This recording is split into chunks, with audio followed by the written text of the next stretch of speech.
Good morning বন্ধুরা, HDS blog থেকে সবাইকে অনেক অনেক স্বাগত জানিয়ে আজকের ব্লগটা শুরু করছি। আশা করছি তোমাদের অনেক অনেক ভালো লাগবে। আর আজকের ব্লগটা হচ্ছে আজকে মায়াপুরের, এটাই আমার শেষ ব্লগ। আর ব্লগ আসবে না, আজকে হচ্ছে বাড়ি যাওয়ার পালা। এখন বাজে প্রায় 6:45 মতন। আমরা 6টার সময় বেরিয়ে পড়েছিলাম। কেন আমাদের সকাল সকালে বেরিয়ে যেতে হচ্ছে, কারণ সকালে তো এর আগে ব্লগে বলেছিলাম কি 8টার মধ্যে আমাদের রুমটা খালি করে দিতে হবে। তার জন্য কিন্তু আমরা সকাল সকালে বেরিয়ে পড়লাম। আর এই জন্যই সকাল সকাল বেরিয়ে পড়লাম যাতে তাড়াতাড়ি বাড়ি পৌঁছাতে পারি। ট্রেনে যাতে ভিড় হবে তোমরা বুঝতেই পারলো, শিয়ালদা লাইনে যারা প্রত্যেক দিন যাতায়াত করে কতটা ভিড় হয়, তার জন্য কিন্তু আমরা সকাল সকাল বেরিয়ে পড়েছিলাম। আর আজকে রবিবার বলে অনেকটাই কিন্তু ভিড়টা কম ছিল, তা না হলে কিন্তু প্রচণ্ড ভিড় হয়ে যায়। তাও কিন্তু আমাদের ব্যারাকপুর আসতে আসতে কিন্তু প্রচণ্ড ভিড়ও হয়ে গেছিলো। নামতে কিন্তু খুব অসুবিধা হচ্ছিল। যারা প্রত্যেক দিন ডেইলি যাতায়াত করে তাদের কিন্তু অতটা অসুবিধা হয় না, যেহেতু আমরা ট্রেনে বেশি যাতায়াত করি না, তার জন্য আমাদের কিন্তু একটু অসুবিধা হবে, কারণ ট্রেনের সম্বন্ধে অত বুঝি না, তাই না বলো? যারা ডেলি প্যাসেঞ্জারি করে তারা তো জানবেই। প্রচণ্ড ভিড় হয়ে গেছিলো, একটু কষ্টও হয়ে গেছিলো, কিন্তু আমাদের আস্তে আস্তে একটা ট্রেন চলেও গেছিলো। তারপরে আবার সেই 9টার সময় ট্রেন ছিল, এই জন্য আর আমাদের এখান থেকে মানে মন্দির থেকে স্টেশনে যেতে প্রায় 1 ঘন্টা লেগেছিল। তার জন্য কিন্তু 7:30 ট্রেনটা ছেড়ে দিয়েছিল। আমরা কিন্তু তখনই 7:30 ট্রেনটা পাইনি। তারপরে ওখানে অনেকে 1-1.5 ঘন্টা বসে থাকার পর আবার 9টার সময় ট্রেনটা আসলো। তারপরে নিয়ে আবার 9টার সময় ট্রেনে কিন্তু উঠলাম।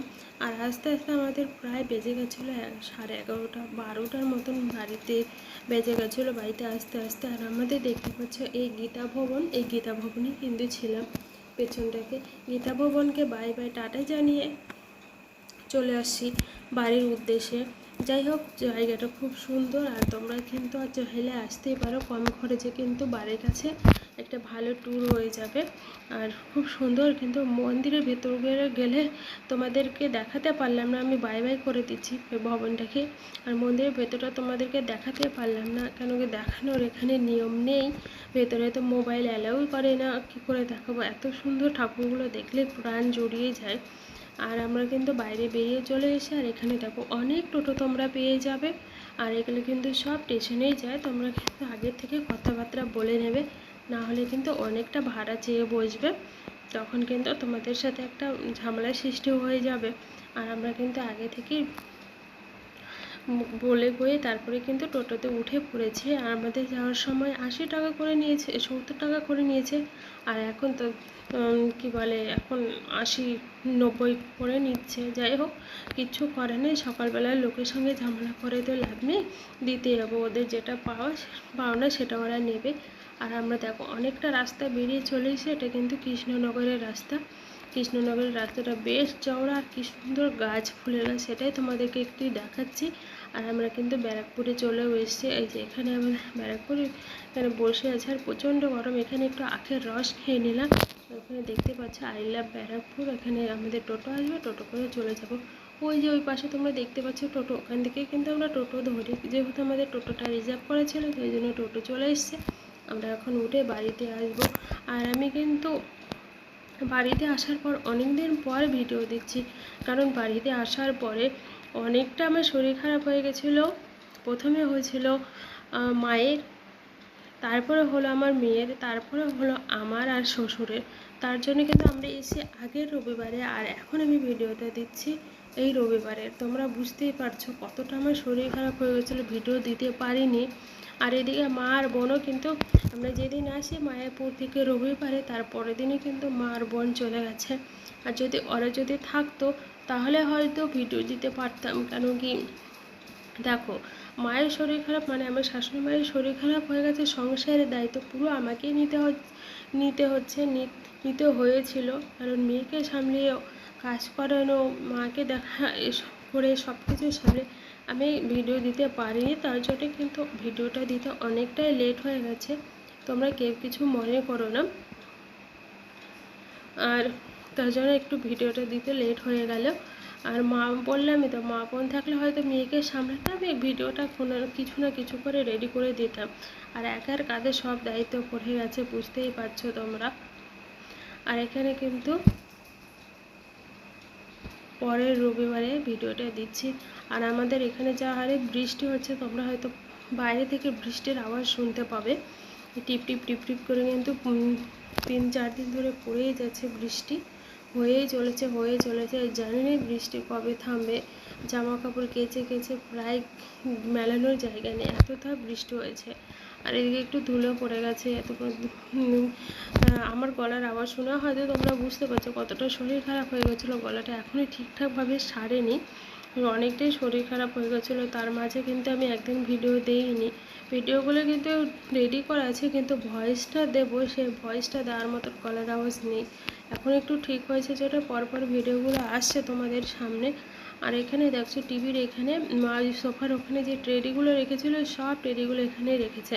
কেন কি বলো তো, ওখানে তো জানালা আছে, আর জানালাটা পুরোটা কভার হয়ে যায়, আর বাইরে থেকে আলোটা আসে না। তার জন্য মা কিন্তু এই বুদ্ধি করে সব টেডিগুলো এখানে রেখে দিয়েছে। আর এখানে রেখে দিয়ে কিন্তু ভালোই লাগছে, খুব একটা খারাপ লাগছে তা না, ভালো লাগছে। আর ওদিকে জানালাটা খোলা যায় না, ওই জন্যই কিন্তু আবার টেডিগুলো ওখানে রাখা হয়েছে।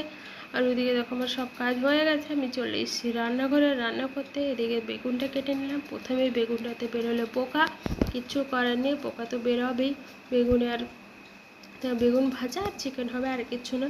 আজকে তো রবিবার, আর রবিবার মানেই তো কিছু না কিছু হবে বাড়িতে, স্পেশাল আইটেম, তাই না? এটা সবার বাড়িতেই হয়। তাই জন্য বেগুন ভাজা করে নিচ্ছে, আর বেশি কিছু করবো না। বেশি কিছু করলে এটা থেকে যায়। আর আমার শ্বশুর ঠিক খুব একটা চিকেন খেতে চায় না, ওই জন্য থেকে যায়।